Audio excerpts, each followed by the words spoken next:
All right, so welcome to another fun-filled day of statistics. Our plan today is to actually do hypothesis testing. We talked about it last time, what it means and what it does. We'll talk a little bit more about it in theory. You can already see up on the whiteboard if you see that screen. I just kind of put a little review of what we did before. We'll talk about it again. We'll talk then about how we do the tests, and then we'll actually do them, and we'll see kind of how this plays out and how this relates back to things like confidence intervals and whatnot. So that's my goal for today. But as always, let me turn it over to you guys. Are there any homework questions that you'd like to look at, or anything that's out there that we need to discuss?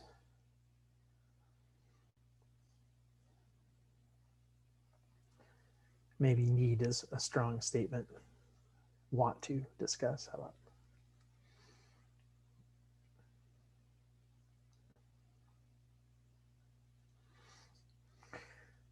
All right, well, I guess that's just because I'm not seeing or hearing anything because there's no homework due tonight. So we're going to put it off till Tuesday. No, that's fine. Okay, well, cool. Well, then let me head up to the board and we'll start talking about confidence intervals and how we do them. So I'll be right back with you.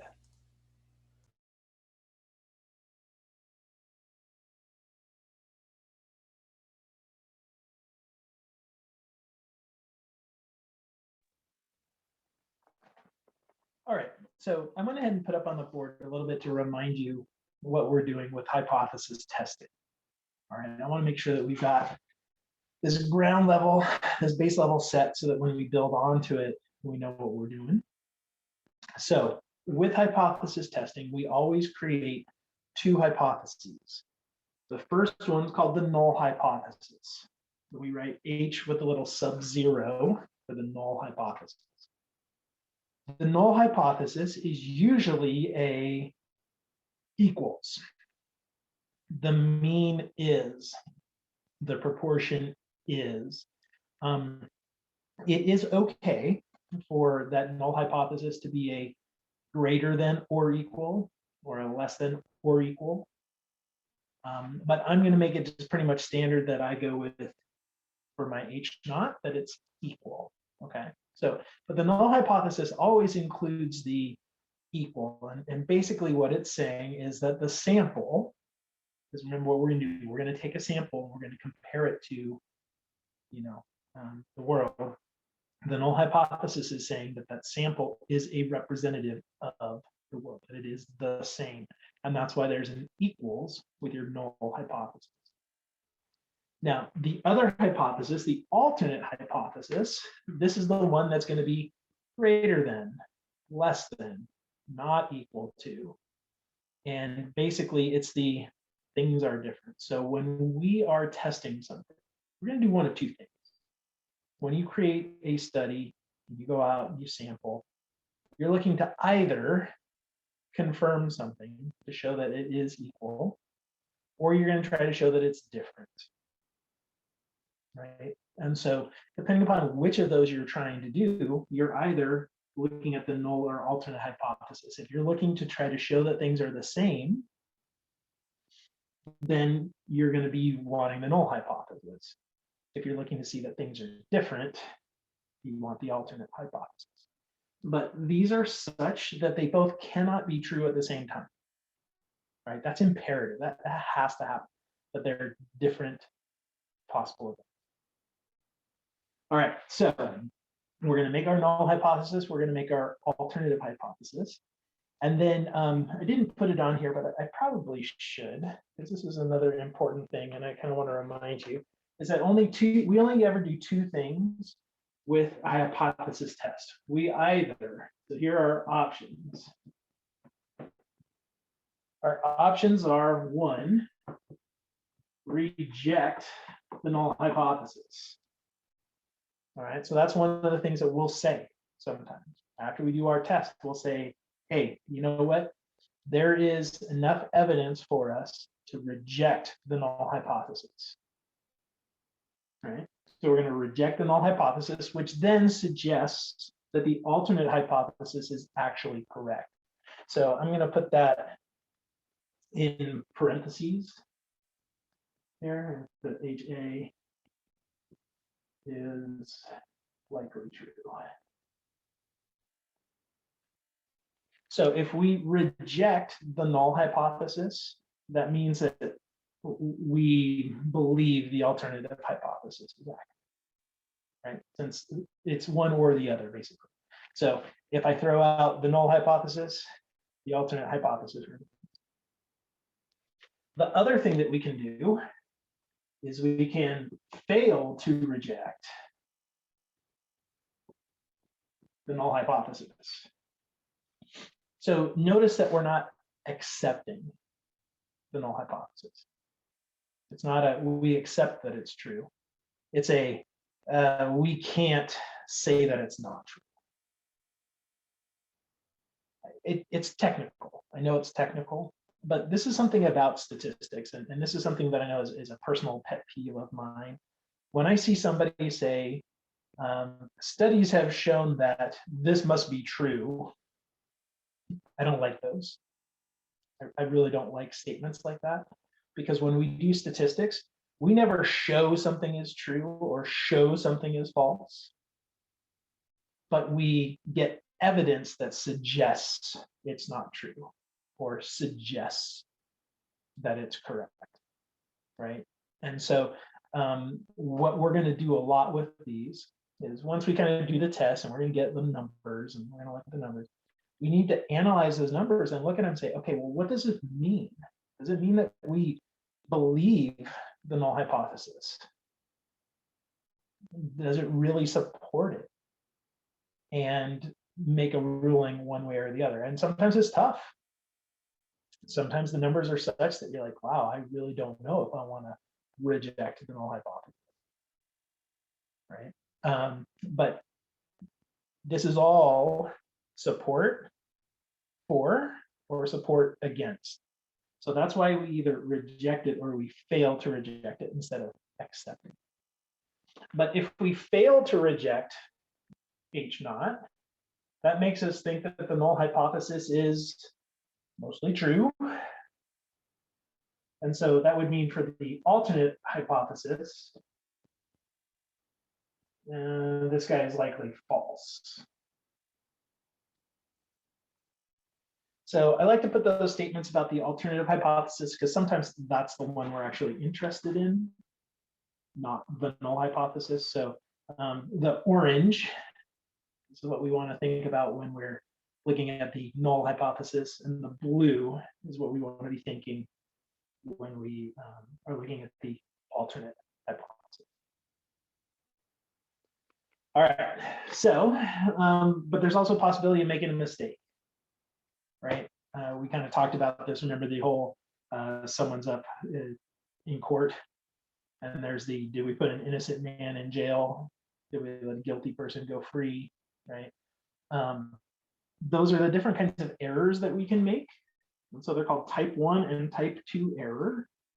So the type 1 error is when we reject the null hypothesis. So we go, okay, I don't think the null hypothesis is true, even though it actually is true. So that was the, if our null hypothesis is the defendant is guilty, this is the believing that they're innocent, even though they actually are guilty, which happens, but that's a problem, right? The type 2 error, this is where we fail to reject the null hypothesis. So we go, yeah, the null hypothesis seems okay. So we fail to reject that, even though it's actually not true. And so if, again, the null hypothesis is the defendant is guilty, this is where we find the defendant guilty, even when they're not, right? And so that's also a problem, because you've got an innocent person going to jail. It's a different kind of problem than the type 1 error, but it's still an error. All right, so those are the two kinds of errors. And we designate the probabilities of those errors as alpha and beta. So alpha is this little fishy guy. Beta is a curvy B. And the type 1 error alpha, that's the one that we primarily look at when we test hypotheses. It doesn't have to be the one, but it's kind of the standard. So what's going to happen when we test a hypothesis is we're going to have to specify how willing are we to make a type 1 error. All right, I mean, that's just something we have to decide before we do our sampling and before we run our numbers, is how willing are we to throw the null hypothesis away, even though it's actually true. So we're going to have to specify our alpha. And then once that's specified, we'll do our test. We'll use the result of the test to tell us whether to reject the null hypothesis or fail to reject. All right, so before we get to the test, what the hell does this have to do with like confidence intervals and the like? All right, well, think about alpha. Alpha is our willingness to make a mistake. And what we're doing here is we're taking a sample and we're using that sample to represent the population. And so we want to know, how does that sample mean compared to the population mean? How sure are we that that sample mean is representative of the population mean? Well, if that sounds familiar, it should, because that was confidence intervals, right? When we set a confidence interval, we were basically saying, let me just draw a picture here. So we take a sample and we get our mean, and we took that mean and we built an interval around it. So somewhere here to here with our mean, right? And we created a confidence interval. How big that confidence interval was, well, depends on what we wanted, right? 90%, 95%, 99%, whatever. But basically, when we set that confidence interval, we said, we are 90% sure that the actual population mean is in here, right? Or alternatively, there's a 90% chance that this sample would show up if the mean, population mean, was what we thought it was. All right, well, that did leave some error, right? We had these tails on the sides. Well, that, my friends, this is our alpha. So again, think about what alpha is. Alpha is the probability that I say, oh, my null hypothesis isn't true. My mean for the population isn't what I thought it was. The sample isn't a good representative of the population. Well, if it's not a good representative of the population, that means I'm somewhere out in here. The actual mean is somewhere out in those guys.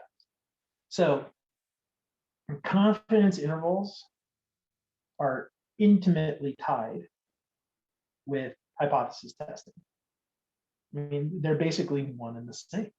So what we're going to do is we're going to create confidence intervals based on what we think our alpha should be. And then we're going to do the test and see, all right, does our mean fall where it needs to be? So it turns out that there are actually kind of two types of this. There are one-tailed, and there are two-tailed hypothesis tests. And basically, here's how this works out. Like the one I just drew is a two-tailed hypothesis test, where we're looking to see our errors are on both ends. And the two-tailed, this corresponds to the, if our null hypothesis is mu equals, or alternate is mu does not equal a number. Because if we're not equal to, we can be bigger or we can be small. And that's what we've got in this picture. If for the one-tailed, let me draw another picture here that would be one that was one-tailed. So let's say here's our deal. A one-tailed would be if we break it down like this, and the only place that we have our alpha is just on one side. Now, it could be the one on the right or the one on the left. But now these aren't the not equal to, these are the greater than or the less than. So for the two-tailed, these are used when our alternative hypothesis either the mu is greater than or the mu is less than.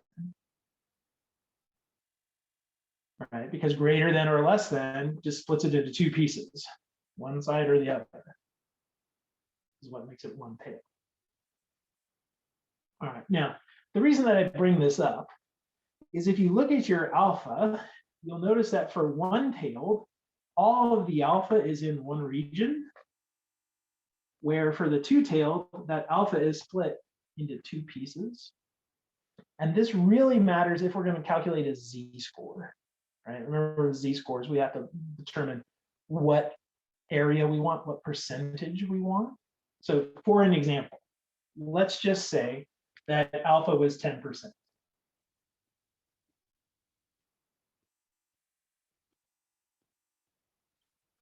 All right. So this is just, let's just say I'm willing to have a 10% failure rate, a 10% type 1 error rate. Okay, so for the one-tailed, the entire tail here is going to be that 10%, right? Because we want the green part to be 90%. So this right here would be your 10%. But for the two-tailed, notice what happens. It gets split into two pieces so that they're each 5%. Okay, well, that was the whole, remember when we did z-scores of alpha over 2? When we created confidence intervals, we were doing the two-tailed version, basically, where we split it into alpha over 2. But if we're in a one-tailed version, we don't cut it into 2. We just keep it as the whole bit. All right, so the way that you recognize is strictly by looking at the, are we greater than, less than, or not equal? Greater than or less than, one tail. Not equal, two tail. It's that easy to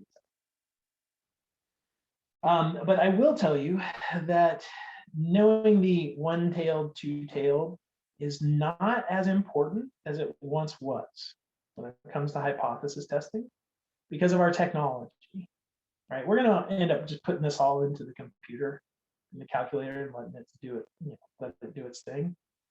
And one of the things that the calculator will ask you is, which of these forms are you in? Are you in a mu greater than, a mu less than, or a mu not equal to? And by telling it that, it will know, okay, am I doing a one tail? Am I doing a two tail? And we'll spit out our answer for us. And we don't have to think about it. Back in the day, when we didn't have the technology, it was supremely important to figure it out. So luckily for us, it's not that big of a deal, but it's something that I still wanted to point out. All right, so yay. There's hypothesis testing. So how do we do it? Well, the first thing that we have to consider is which distributions do we use? Right? I mean, we've got a ton of probability distributions, and what are we going to use here? And it turns out that we already know them, but you're going to use one of the following. Here, which distribution? Okay, well, sometimes we're going to use the normal. Right? So we're going to use the normal distribution some of the time. The other one we're going to use some of the time is the student T. All right, so quiz for class. Do you remember the difference between these? Like, how about this? When do we use the student T? What's the situation for us to use the student T?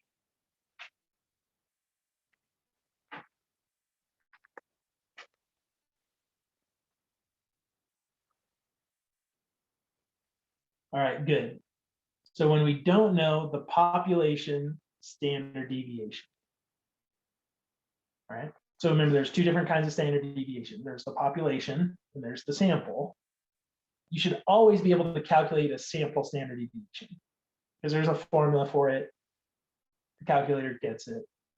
But the population standard deviation, that's the one that we may or may not know, right? And that is the differentiation between these. So the normal, we use this when sigma is known.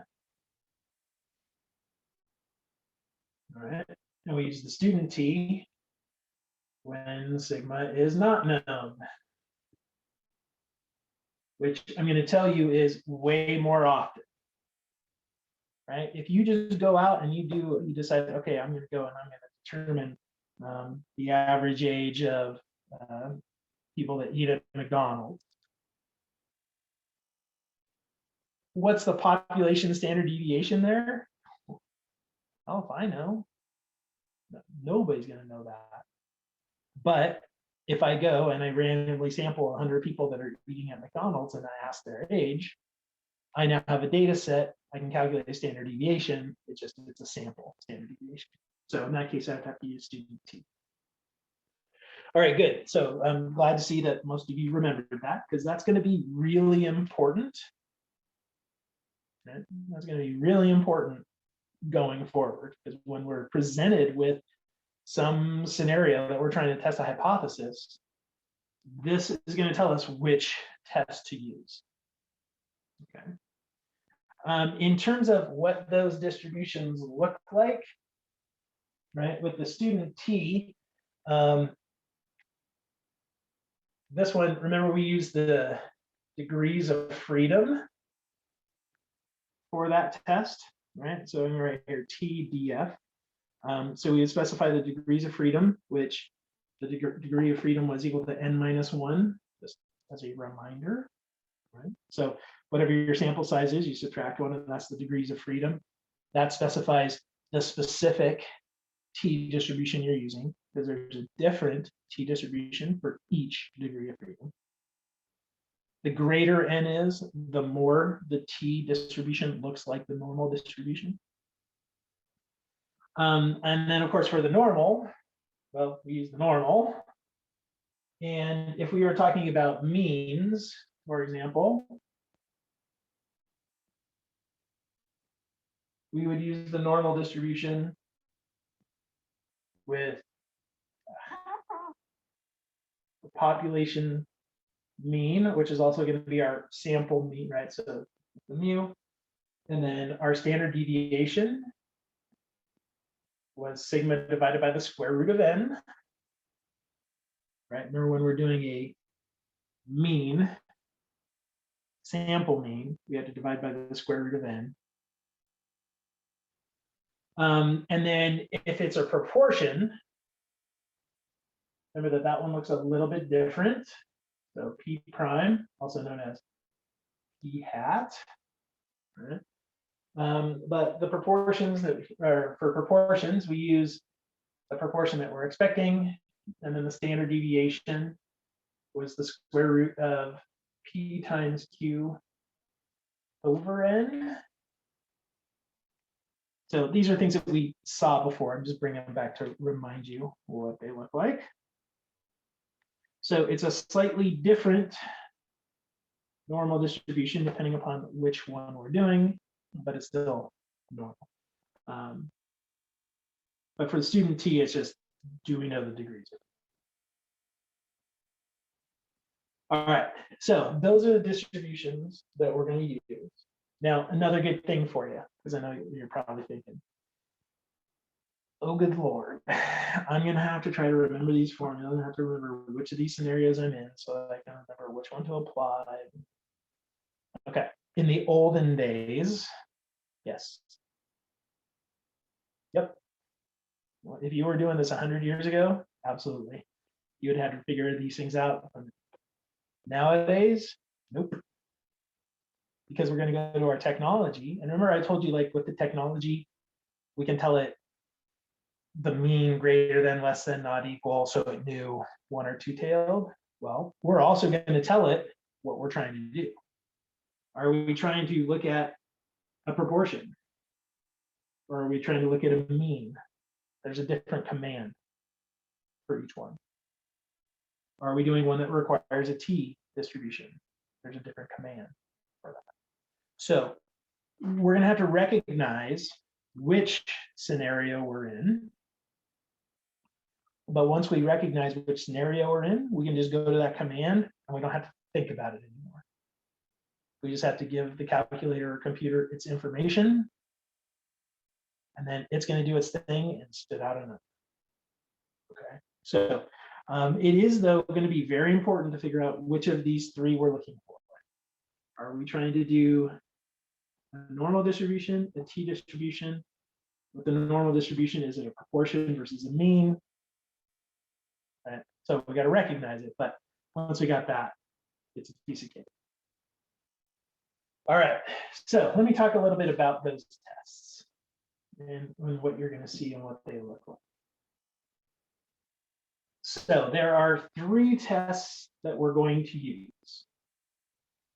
All right, one of them is called the z-test.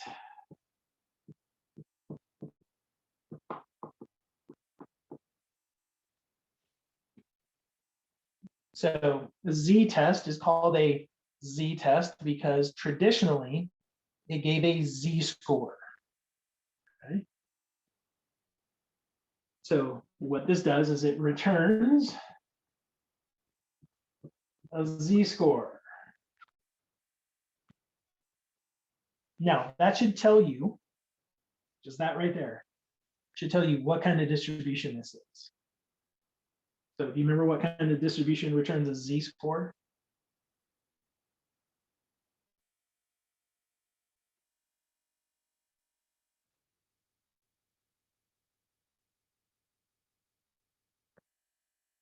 I mean, it's kind of a trick question because lots of them do.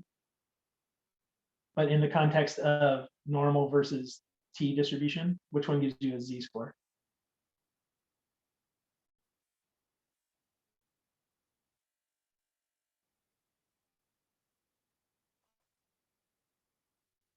How about this? Your other option is a t-score. Yeah, there you go. All right, so a t-score is going to come from a t distribution. So a z-score is going to come from the normal distribution. Okay, so this one returns a z-score, and we're going to use this when the population standard deviation is known. Okay, so we're going to use z-test. And we're going to use this not only when sigma is known, but also use when testing a mean. Because if we're going to test a proportion, we're going to use a different test. Because we need to be able to tell it so it uses the proper standard deviation. We don't have to try to remember it or anything. Okay. All right, so we're going to use the z-test when it returns a z, when we have testing a mean and we know sigma. All right, the second one is called the t-test. And instead of returning a z-score, this returns a t-score. All right, so that means that this is a t distribution. And so again, we're going to use this when testing a mean.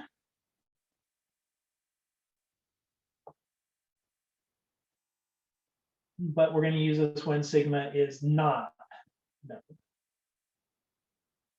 So if we don't know the population standard deviation, we're going to use this guy.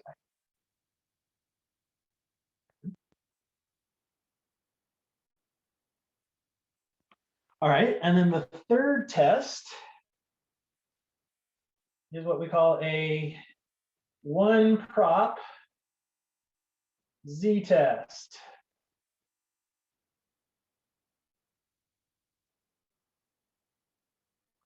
Okay, so this also returns a z-score.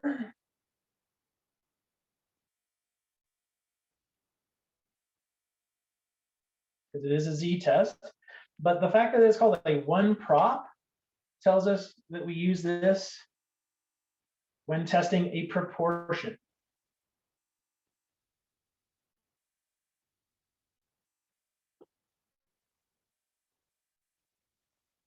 So we're not looking at a mean anymore, but a proportion, right? 35% of college students wear pink underwear. Right, that's proportion. 72% of dentists suggest that you don't eat candy. Right. That's a proportion, right? So if we're ever testing a percentage proportion, we're going to use the one prop z. All right, so your technology will have all of these. In a little bit, I'll go down onto the computer, I'll share that screen and show you the little calculator emulator so you can see where they are on the TI-84 Plus. But whatever calculator you have should have those as well somewhere. Okay. All right, so you're going to use one of these three tests. And it's these things that they return, the z-score or the t-score, that are going to matter to us. But we have yet another advantage from these, the fact that we're using our technology, is not only do they give you a z-score or a t-score, but they also return what's called a p-value. Okay, so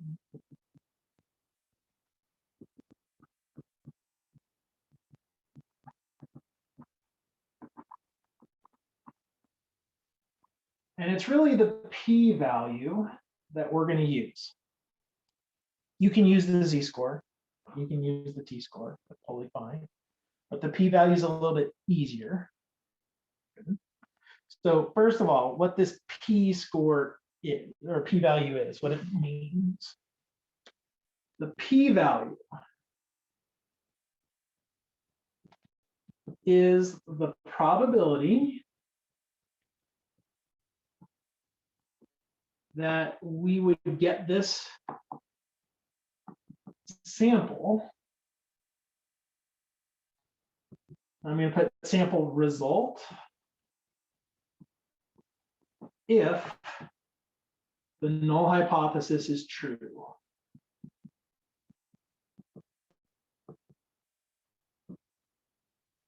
So I'll give you a second to write this down.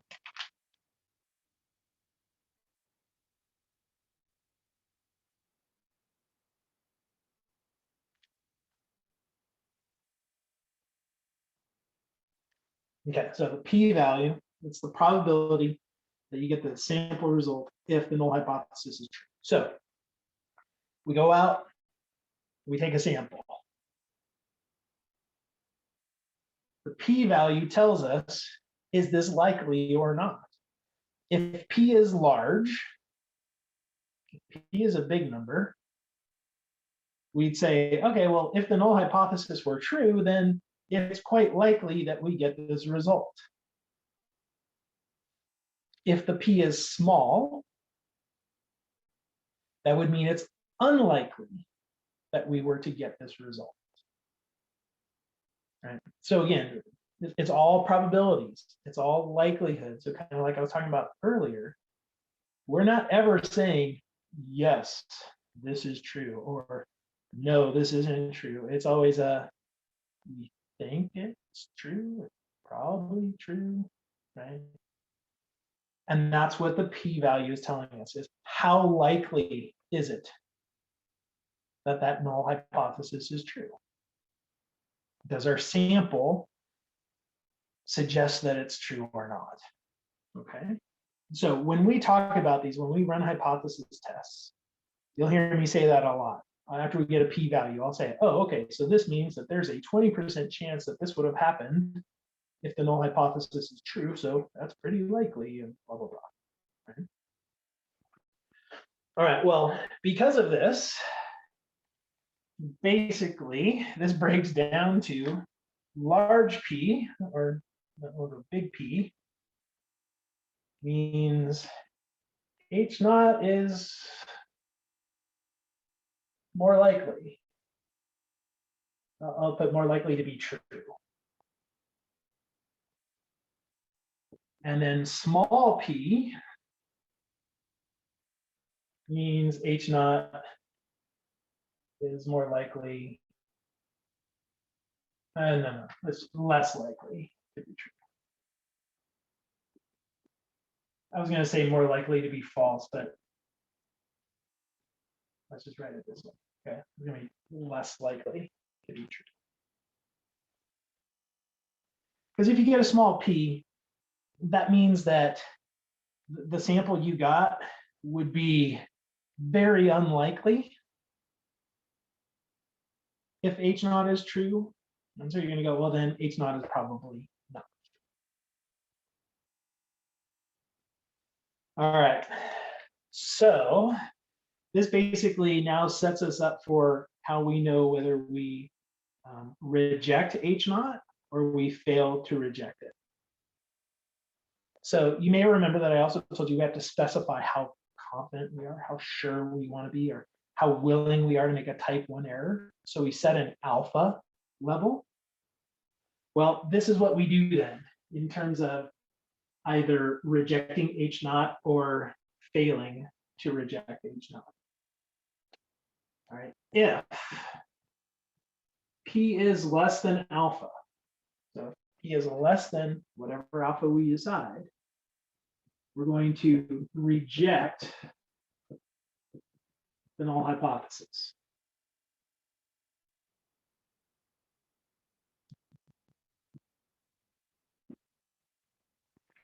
Right? Because remember here where I said that small p means that H naught is less likely to be true. So if we get a small number, smaller than what we're willing to allow, we go, ooh, okay, that's a rare event, which means the null hypothesis is probably not true. So we're going to reject it. So then the converse, of course, would be, what if our p is greater than alpha? Well, this is when we fail to reject H naught.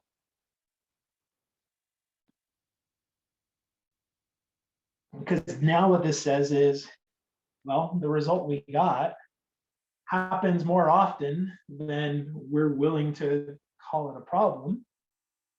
So then, yeah, seems like H naught is probably okay, so I'm not going to reject. So this is the biggie. I know we like to put our boxes around important stuff. This is important because anytime we do one of these tests, we're going to get a p-value. We need to compare it to alpha.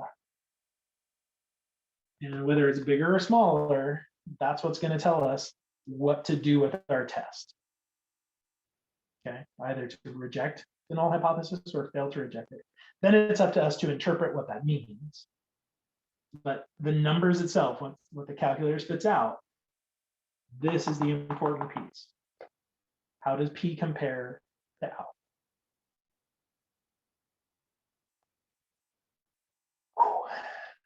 Okay. So let's do it. Let's actually try this. I've got a bunch of examples that we're going to do today that are going to take us between the z-tests and the t-tests and the one prop z-test. Like, we're going to be doing all of them. But I want you to see how this plays out and what they look like. And you're going to start seeing that it's not terrible. Once we get our p-value, once we plugged in everything we need, we can compare our p-value to alpha and then be done with it. All right, so here's an example. Suppose that what we know is that the average IQ of college students in California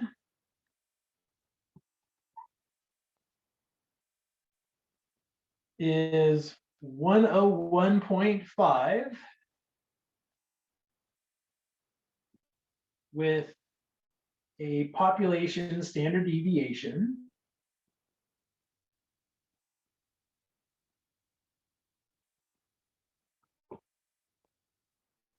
of 15.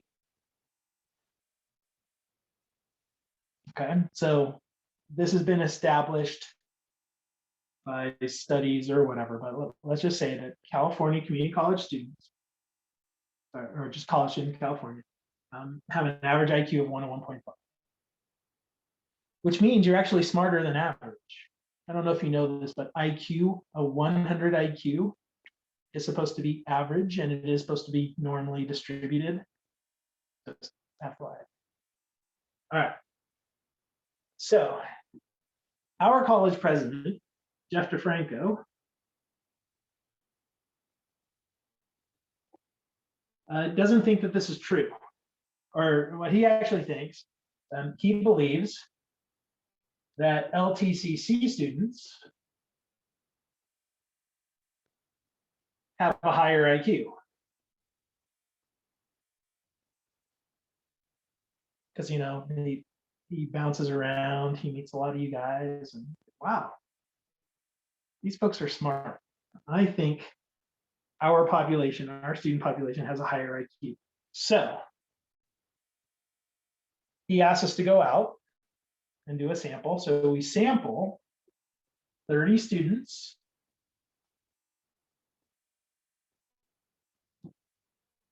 and find an average of 106.4.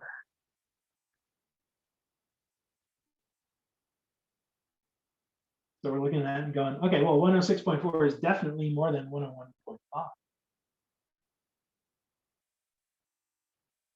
But is his claim correct? So here's what we're gonna do. We're gonna test it. We're gonna test his claim that LTCC students are smarter. And let's go with an alpha being 0.05. So basically a 95% confidence. He's willing to be wrong 5% of the time, okay? But a 95% confidence. All right, well, here is a typical hypothesis testing kind of question. So before we jump to the calculator and all that, let's create the hypotheses. Let's make the null hypothesis. Let's make the alternative hypothesis so that we know what we're testing. And then we'll figure out what test to use and so on. All right, so here are the hypotheses. First of all, let's actually build the alternate hypothesis because I think it's a little bit easy. Well, now let's just do both of them. So the null hypothesis would be that the mean for our population for LTCC students is the same as that of the college, of the population as a whole, right? So this 101.5, that's where that's coming from, because that's the average IQ of the entire student population in California. So we're gonna have our mu equals 101.5. The alternate hypothesis, let's think about what President Franco wants or to check. He thinks that our students have a higher IQ. So higher IQ would mean the mu is greater than 101.5. All right, so it's that second one that's actually the claim that we're trying to test, right? So in the end, when we report back to Jeff, when we go back to the president, we say, all right, here's the deal. We did the sample, and at your 95% level, we believe, yeah, we believe you're right. Or no, we don't think you're right. So we want to compare it against this claim. So I'll always do this when I've got one of these, is I will write out both my null and my alternate hypothesis.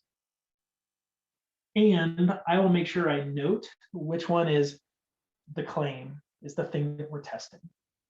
All right. So in this case, it turns out we're really looking at the alternate hypothesis,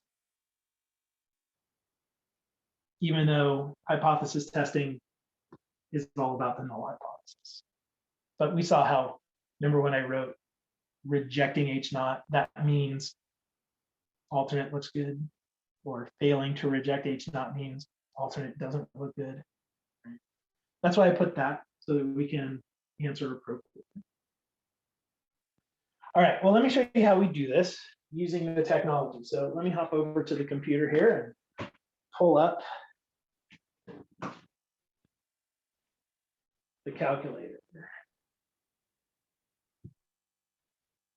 All right, so let me go ahead and share real quick.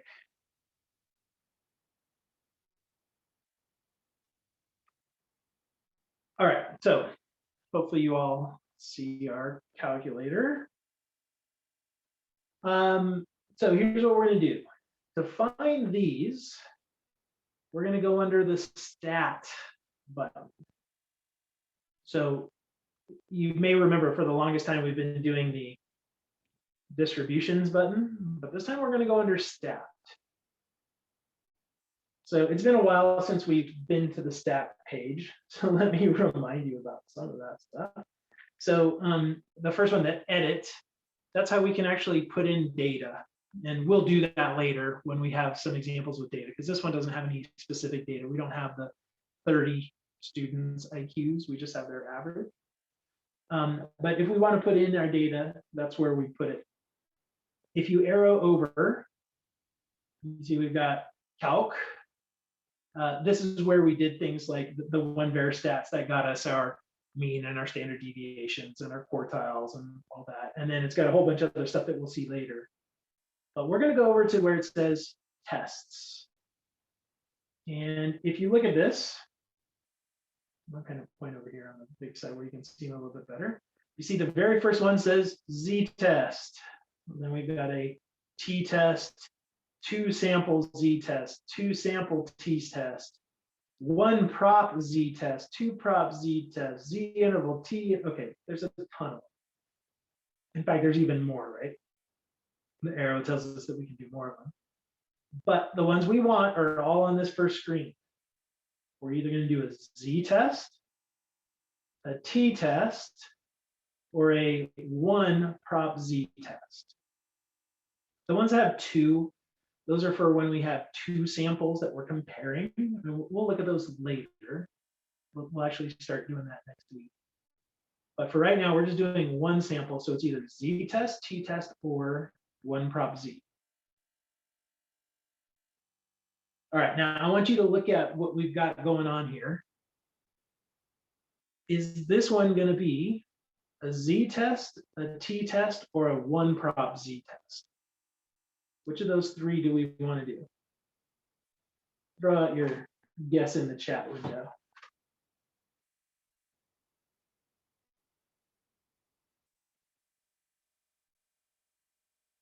So Ali suggests z-test, as does Bruno. I like how he calls it a z-test. You're not from like England or Canada or something, are you, Bruno? Or are you? Because I also picked up the habit of calling it Zed. I used to live, when I grew up about 40 miles from Canada. So my favorite radio station was Z95. So yeah. So I got a couple votes for Z-test. Well, let's think about it. Z-test we use when we're looking at a mean where the population standard deviation is known. Well, we're definitely looking for a mean. We're looking for the average IQ. And we were told the population standard deviation. All right, so we're definitely going to use that guy. So we'll go ahead and use the Z-test. I'll just hit enter on here. Now, notice that it gives me two choices here. It says stats or it says data, right? The data, you're going to use this if you have a list of data. So if we had the 30 student scores, we would use data. We use stats when we only know the stats of our group. Okay, so we're going to leave it as stats, and notice what we get to put in here. We have a mu naught, we have a sigma, we have an x bar, and we have an n. Okay, well, let's start at the bottom because that's easy. N is the number in our sample, which was 30. I'm going to jump up to sigma. Sigma is the standard deviation of the population, which we were told is 15.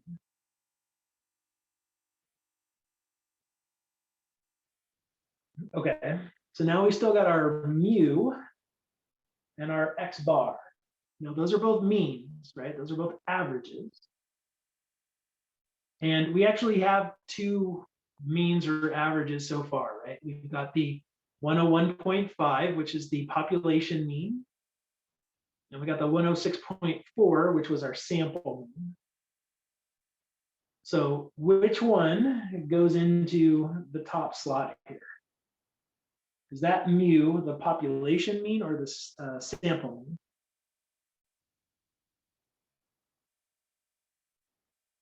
All right, so we'll just put in the box 101.5, which would be the population mean. And that's definitely what mu is. Mu is population mean. X bar is sample mean.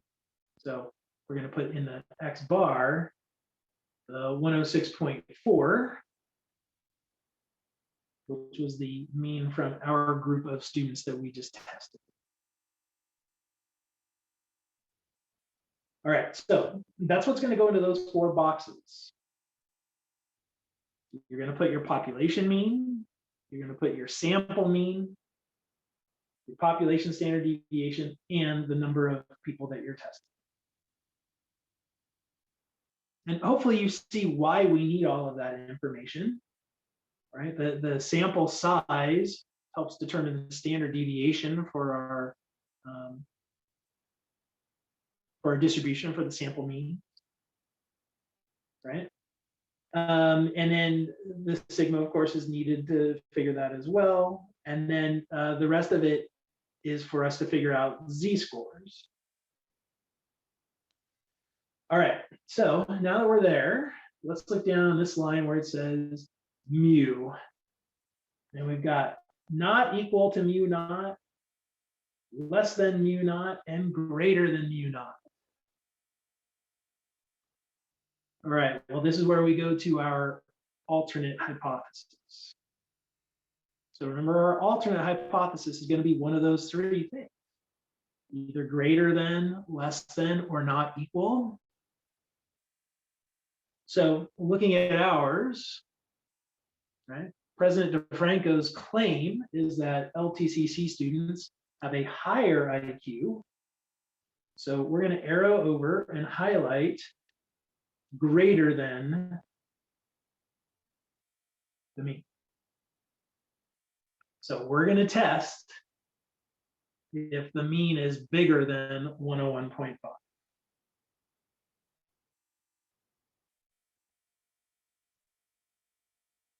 All right, so there's all our information.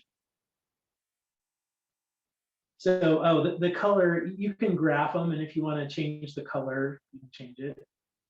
If you want to graph it, you can arrow over here to where it says draw, but I'm just going to go to where it says calculate. And let's hit calculate. Let's see what the computer tells us. All right, so that was pretty quick. And you see it spits out some information here. So it says it is a z-test. Yes, that's what I wanted. We're looking at mu greater than 101.5. That is our alternate hypothesis. And then we've got some numbers here. So we've got a z-score, 1.7892270021. Okay. That is the z-score for this result, but more importantly is the p-value. All right, so what we just found when we did this test is that p is equal to 0.036789. So I'm going to go ahead and write that up here on the board. I know it's really, really tiny right now, but we'll come back to it in a second. But p was 0.036789.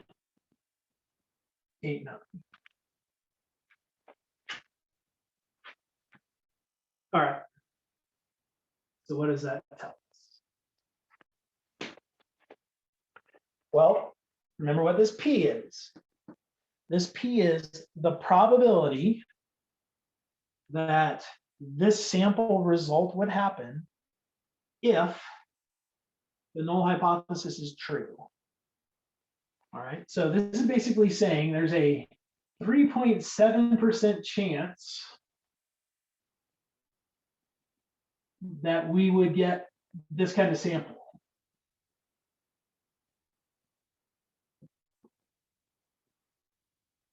All right, that's what that means. Well, I would say that's pretty unlikely. Right? Basically, fewer than 4 times out of every 100, we would get a result like this. So that means that this result would be pretty rare if the null hypothesis were true.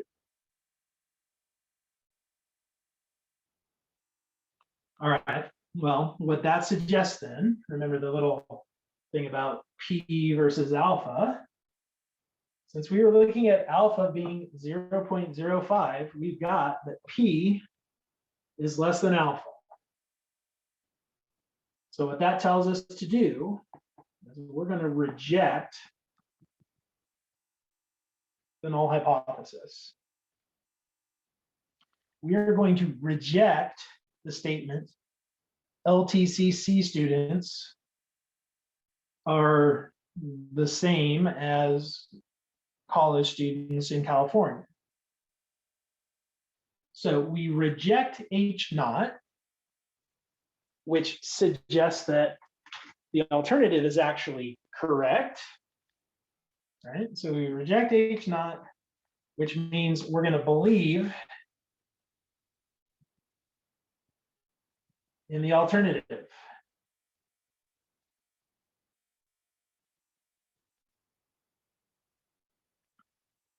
Okay, so this is what we go and we tell President DeFranco.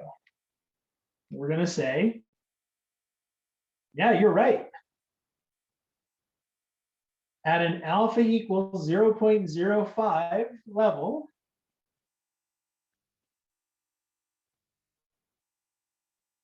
we have evidence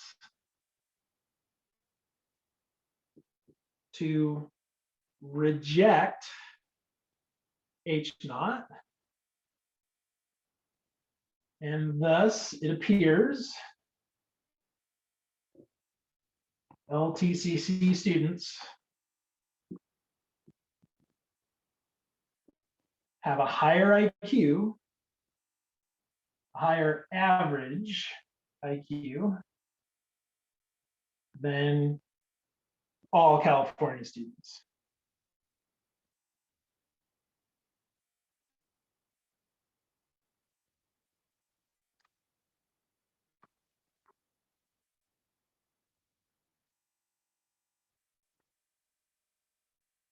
Okay, so I want to point out a couple of things that I said here. All right. First of all, We have evidence.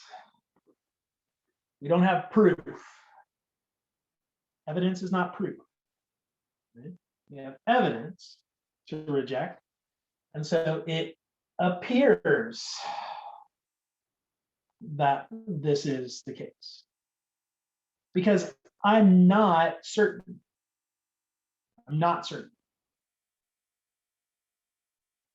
I mean, LTCC could be full of people who have really low IQs. I just happened to find a group of 30 that were a little bit higher, right? I mean, that's a possibility. That could have happened.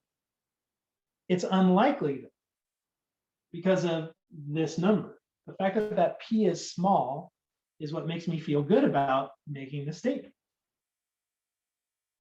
So at an alpha equals 0.05 level, I'm going to say this. But if President DeFranco said, okay, you know what? Actually, I want to be really sure. I want to be 99% confident. If we were to drop that alpha, say to 0.01, right? What if we lowered it?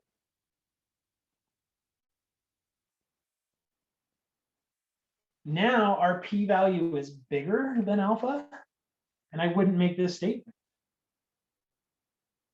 I'd say at a 99% level, it doesn't appear that there is a difference between LTCC students and California community college students. So just notice that the data was the data. We got the numbers that we got. But in terms of what that tells us, that's definitely up to interpretation. And one of the key things is the alpha level. If you make your alpha level smaller, you want to be more confident, it's much more likely you're going to end up rejecting, failing to reject your H0.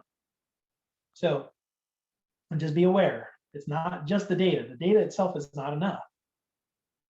We also need to know how certain are we going to be? What is that alpha level? All right, so there is a hypothesis testing problem all the way through. That's how these things. All right, before I show you another example, are there any questions on this one? How are we feeling? How about you give me a thumbs up reaction if it feels okay? How about you give me a, I was going to say give me the party celebration if you're not feeling okay, but Bruno just gave me that one, and that also seems like that should be all right. Okay, well, I just saw lots of thumbs up, so I'm feeling pretty good where we are. So let's try another one. Let's take another guy here and see if we can figure out how we're going to do this, which test we're going to use, and whether or not we accept or reject this statement. All right, so let's say that an attorney claims that more than 30% of lawyers advertise. Okay, so he believes that more than 30% of lawyers actually advertise their business, whether it's on TV, right, or on the park bench, or whatever. Claims that 30% of lawyers advertise. Okay, so let's say we sample 200 lawyers.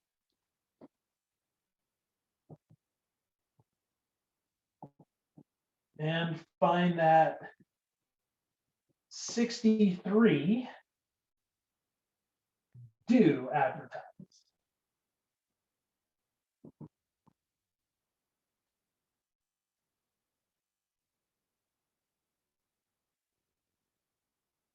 All right, so let's test the claim.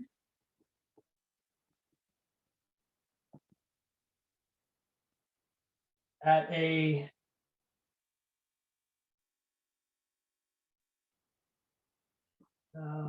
let's go alpha equals 0.1. Okay, so it's going to be a 90% confidence level. Let's just say, okay, we're good with making this mistake 1 out of 10 times. 1 out of 10 times we'll be okay with committing a type 1 error.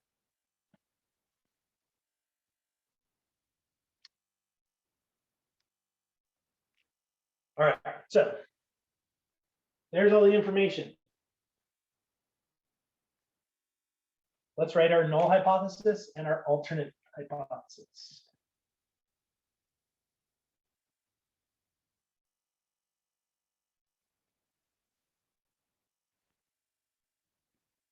Let's start with actually the alternate, because this is pretty easy, right? Attorney claims that more than 30% of lawyers advertise.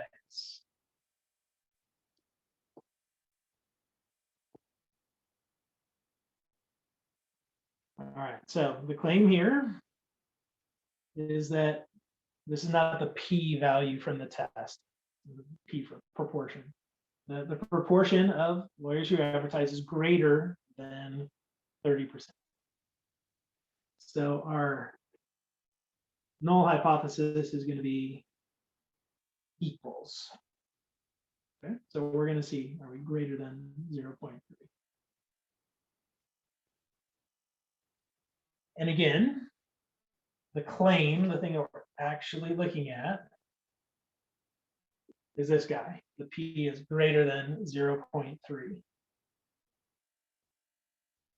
So even though we're going to make our statement about the null hypothesis, we're going to use that to help us figure out about the alternate hypothesis.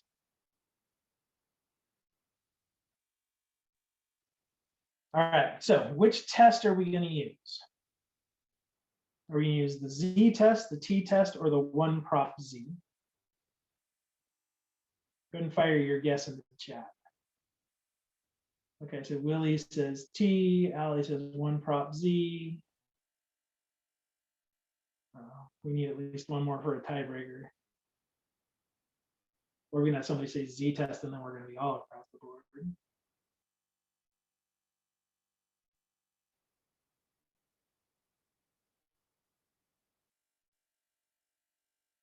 Nobody else has anything?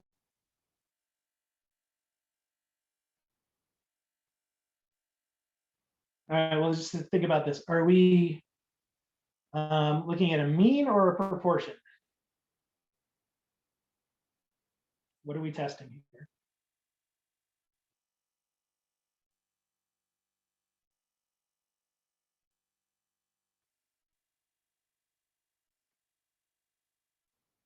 Are we looking at an average number of things or a percentage of things? All right, so Willie just put in proportion in the chat box. Yeah, this is a proportion. We're looking at a percentage. And so percentage, that's a proportion. It's not an average. We're not saying on average, 37 attorneys do this. No, I'm saying the percentage of attorneys that do it is. So since this is a proportion, a percentage, we're going to use the one prop Z.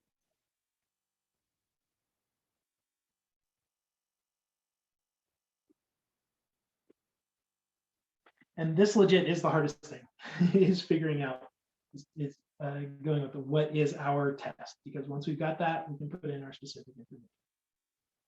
Okay, so we're going to use a one prop Z test. So I'm going to leave a space here for us to get our alpha from our test, or sorry, our p value from our test. And then we'll use that, we'll compare that against the alpha of 0.1 to see whether we reject the null hypothesis or fail to reject the null hypothesis. All right, so let's go back to the calculator. So I'll go ahead and share my screen again.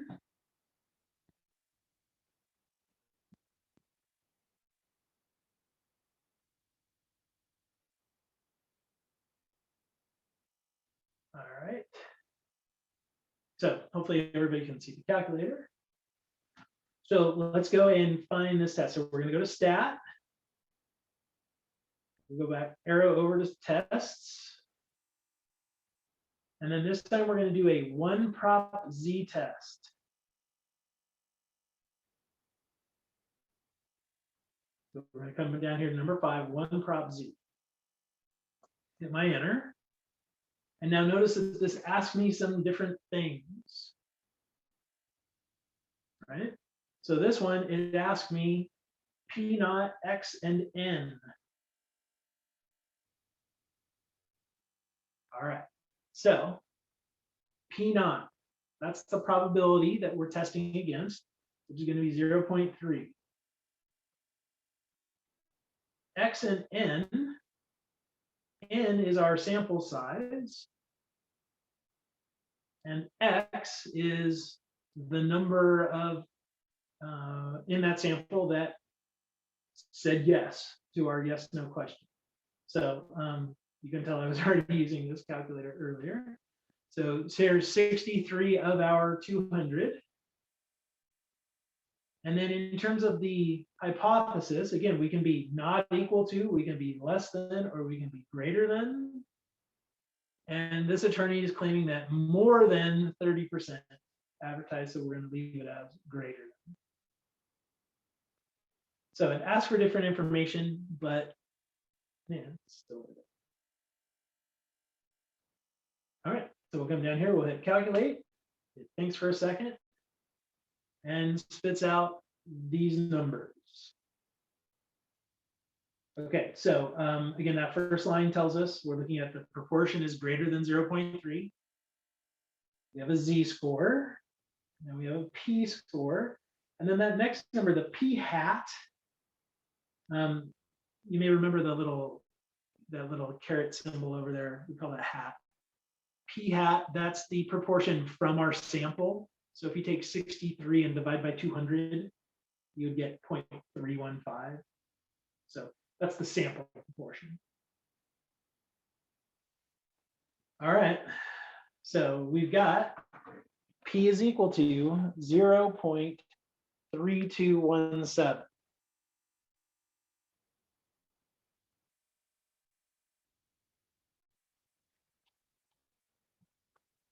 All right, well, that's the important information out of that. We'll stop sharing, we'll come back to the board. So the question is, what does that tell us? Well, this p-value is greater than alpha.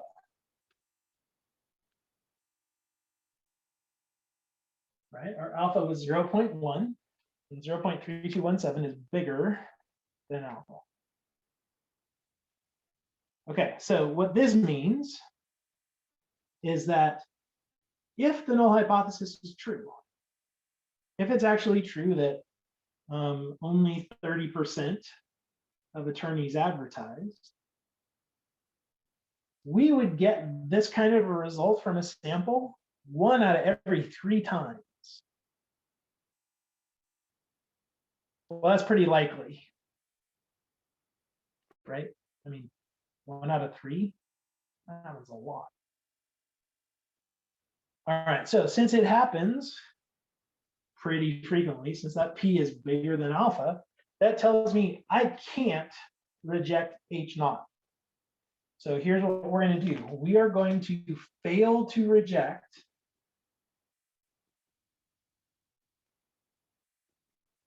H0.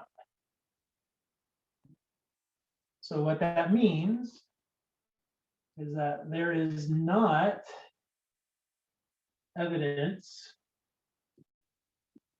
to suggest the attorney is correct.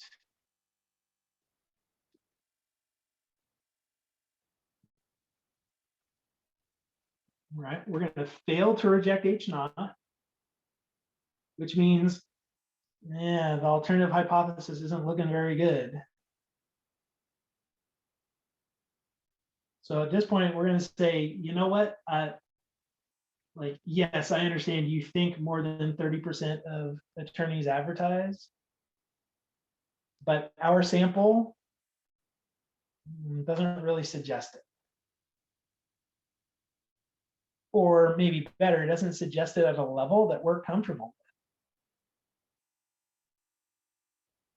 with. Right? I mean, this 0.32, 32% of the time that this could happen. Yeah, I'm not okay saying that this hypothesis, this null hypothesis is wrong. I really am not, because this number is getting pretty big. Right? If I were to go out and do this sample, I go and sample, 90 times, roughly 30 of them are going to give me results like this. That doesn't seem uncommon. All right, but because we specified our alpha and our p number is bigger, for sure, we can state unequivocally we're going to fail to reject this at this level. All right, so there's a second example. All right, any questions on this one?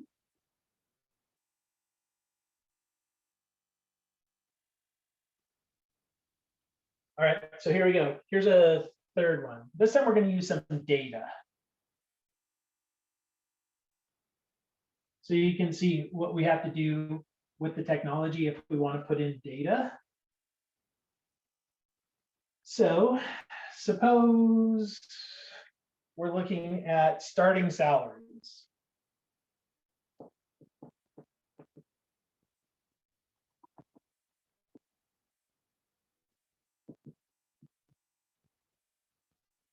All right, so we're going to look at starting salaries for nurses. Is reported to be $79,500 per year. So again, I'm making these numbers up. I have no idea if this is really how much a nurse would. Just in case you're like, man, I should become a nurse. I do know nurses do make good money. They work hard. They do make good money, and it's a field that's not going to go away anytime soon, especially with older folks. Right, you get older. Anyway, so starting salaries are reported to be $79,500. However, a researcher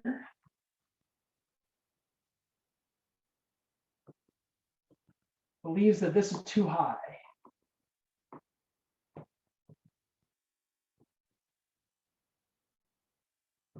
Okay. So they believe that it's, no, is, I will go the other way.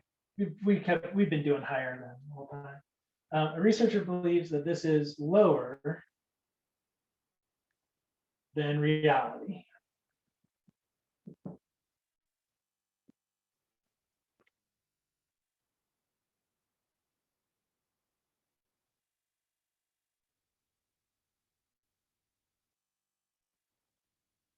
No, let's go higher again. I did want higher. I apologize. We go higher than reality. So we're going to go out and we're going to sample. All right. So this researcher, she goes out and samples 8 nurses and gets the following. So I'll go ahead and put this in a little chart. So we've got values of 82,000, 68,000, 75,600, 79,000, 83,500, 7,200, 64,300, and 78,600.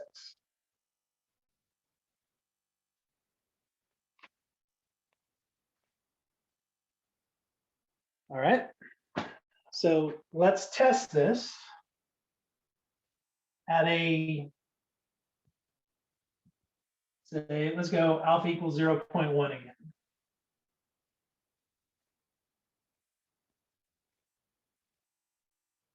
So we're going to look at this and see, given the sample, at a, we're cool with making mistakes 10% of the time, How do we feel about the hypotheses? All right, well, again, let's write out what our hypotheses are.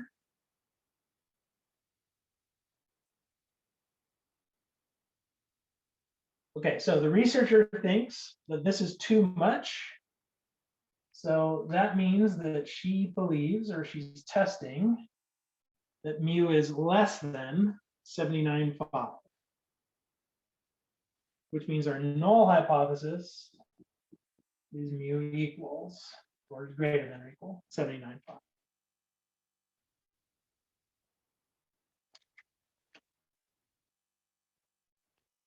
And again, it's this one that's the claim. You don't have to write that. I just like to do that. Sure.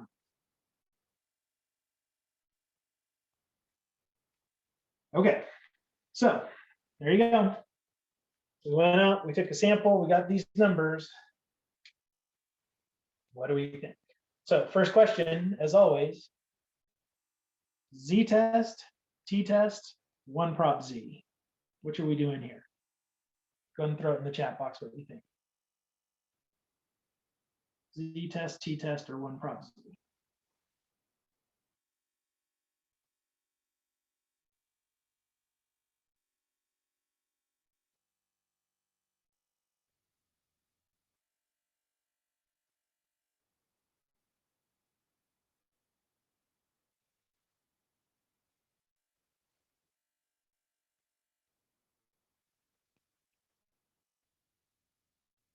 So this is when I start doubting that anybody's still watching.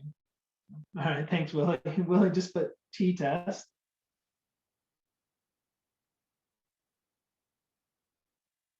What do you guys think? Think about it, it really comes down to two things. One, are we looking at a mean or a proportion?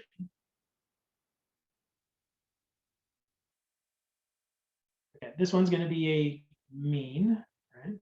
We're not looking at a percentage of nurses earn this much money or anything like that. So it's going to be a mean. So then that means it's not a one prop z. So it's either a t-test or z-test. So the next question is, do we know the population standard deviation?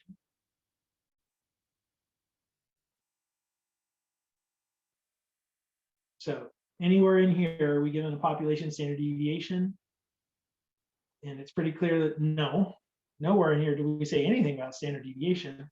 We just know what the average is supposedly. And we've got amounts that we found from these 8 nurses.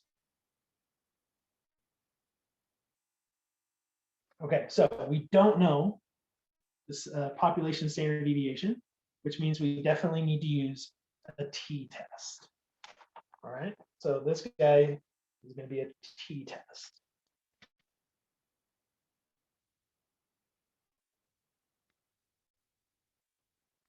So think about that thought process that I'm kind of modeling.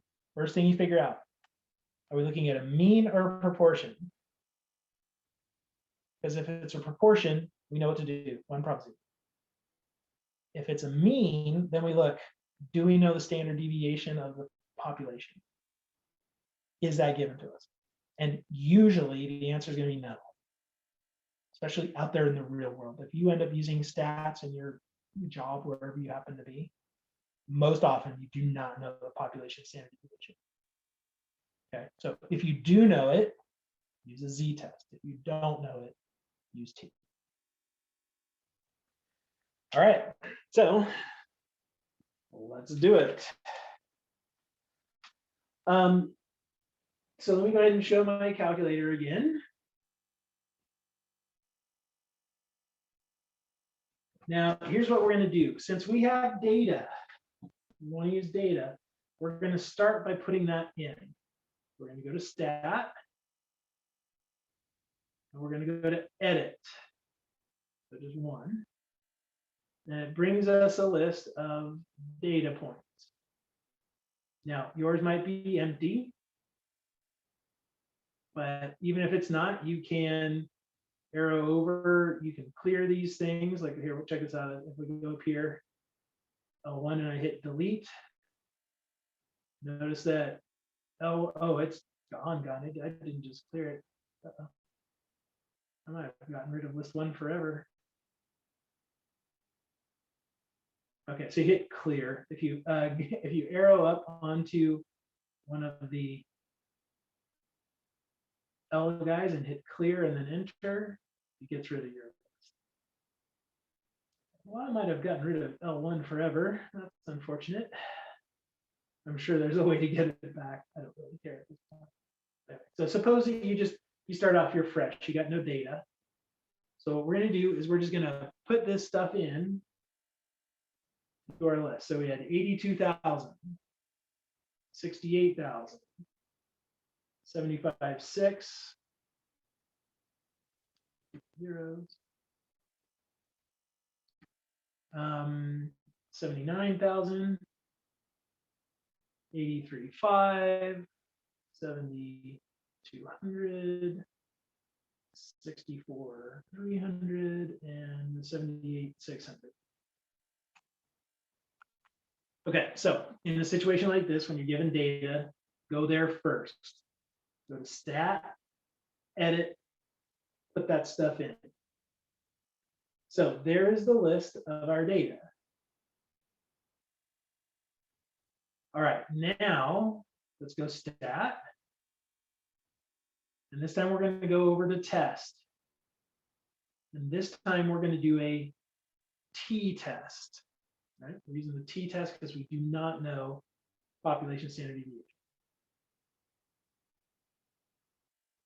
All right, but now this time, instead of using stats, we're going to use data. So I'm going to arrow over and hit enter on my data.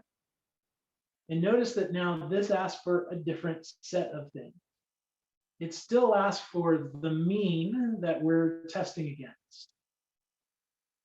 Well, this time, the mean that we're testing against is 79.5, right? 79,500. Okay, so then list. Our data was in L2. To find L2, if you look at the keyboard here, you'll see that they're in blue above the number letters. You'll see these little L's. So there's an L1, L2, L3, L4, L5, L6, all on the corresponding digits. Well, if you just do second and then the button we want, all right, so now we're going to be in list L2. So frequency, this one we don't have to do anything with the frequency. We'll just leave it 1, meaning that the information that we have in our list are the entries in our list. Those are the data values. If we had a frequency table, right, like we've seen before, you can use that list as your frequency. It will do it all for you at once. But for us, this is just me frequency 1. And then we have to pick which of these we're going to do. Well, if you look at our alternate hypothesis, it was the claim is that the average is less than 79.5. So I'm going to do less than mu naught. All right. So the work here is really putting it into the data list. But then we just hit calculate and it spits out some numbers. All right, so again, there's our what we're testing. Mu is less than 79.5. We have a t value now instead of a z value, right? A t-score, right? Because we're doing a t-test. But then we do have a p value, and we also have x bar and sx. So x bar, that's the average from our sample. So the 8 nurses we tested, right? So those that we just went and asked, that sample has an average salary of 75,150. The SX, that's the sample standard deviation. And then of course, N is their beta. All right, but the important thing to us here, as always, is the p-value. So if we look at that, we see that P is equal to 0.0597.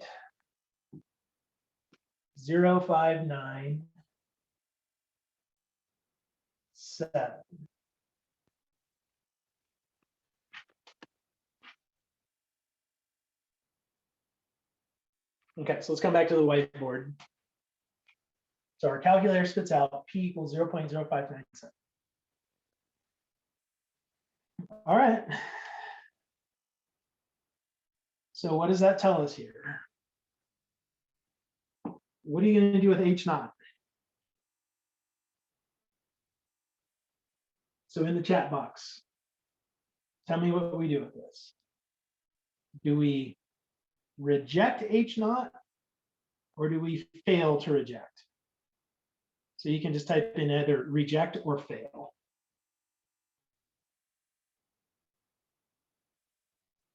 All right, so Carolina says reject, as does Allie. Cool. Willie says reject. I'm seeing a trend here.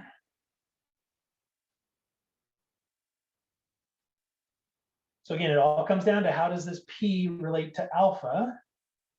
Well, in this case, 0.0597 is less than 0.1. So our P is less than alpha. And that does tell us what we're going to do is we're going to reject H naught.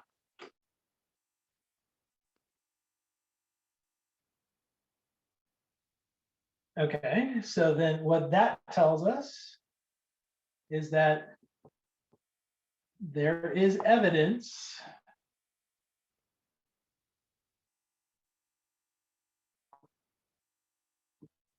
I'm going to put here at an alpha equals 0.1 level to suggest the starting salary for nursing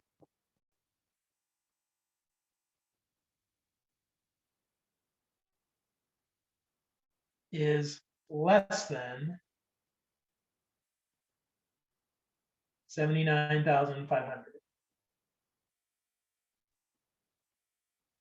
So that's what our study just showed.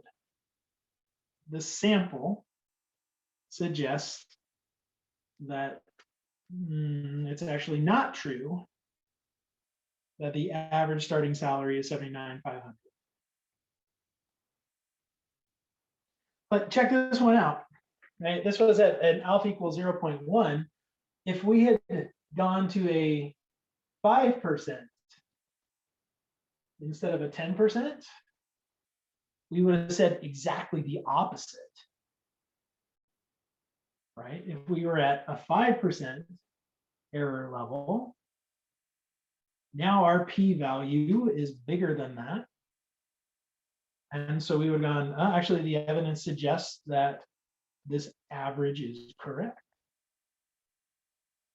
So it's not always cut and dry. It's not always, oh yeah, that sounds right. It really depends. It really depends on what that p-value is. So I will just tell you, I love getting really big p-values. Like that one that was like 0.32. Remember that one that was like 0.32? I love that. Because I'm very confident in rejecting my alpha or failing to reject my alpha. I also like it if it's really small. I don't mean like 0.05. I mean like 0.005, 0.001. Really, really small p-values are also good because then you feel very confident in rejecting your H naught. It's these sort of middle of the road ones that make me go, yeah, I don't know about that. So what I would do, like if this was my job and I was really invested in looking at starting salaries for first year nurses, I would go and make a bigger sample. Because having only 8, lots of things can happen if you have a group of 8. if instead I check 80, I think our p-score is going to end up going one way or the other, and would probably make it a little bit stronger. So that's how I would adjust things if this was me trying to do this for my job. Obviously, as an example, the numbers are what they are, but that's something we should always think about. When you get the numbers, what does it tell you? What does it mean? Okay, so I've now shown you an example of each, a z-score or z-test, a t-test, and a one prop z. You'll see that they ask for different things. If you need to put in the data for the z or the t, do it. It's totally easy to do. But you can see that it really comes down to just what's the p. Once you get that p, that's what you look at, and that's what determines which way you go with this. All right, so think about what p is. P is the probability that you would get this kind of sample result if the null hypothesis were true. So if it's a small number, that means it's very unlikely, which means the null hypothesis is probably false.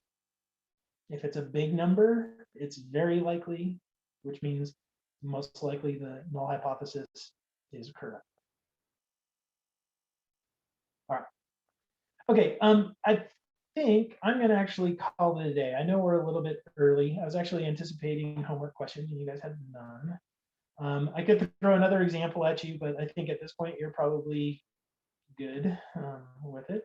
So before I sign off, though, are there any other questions before I stop recording?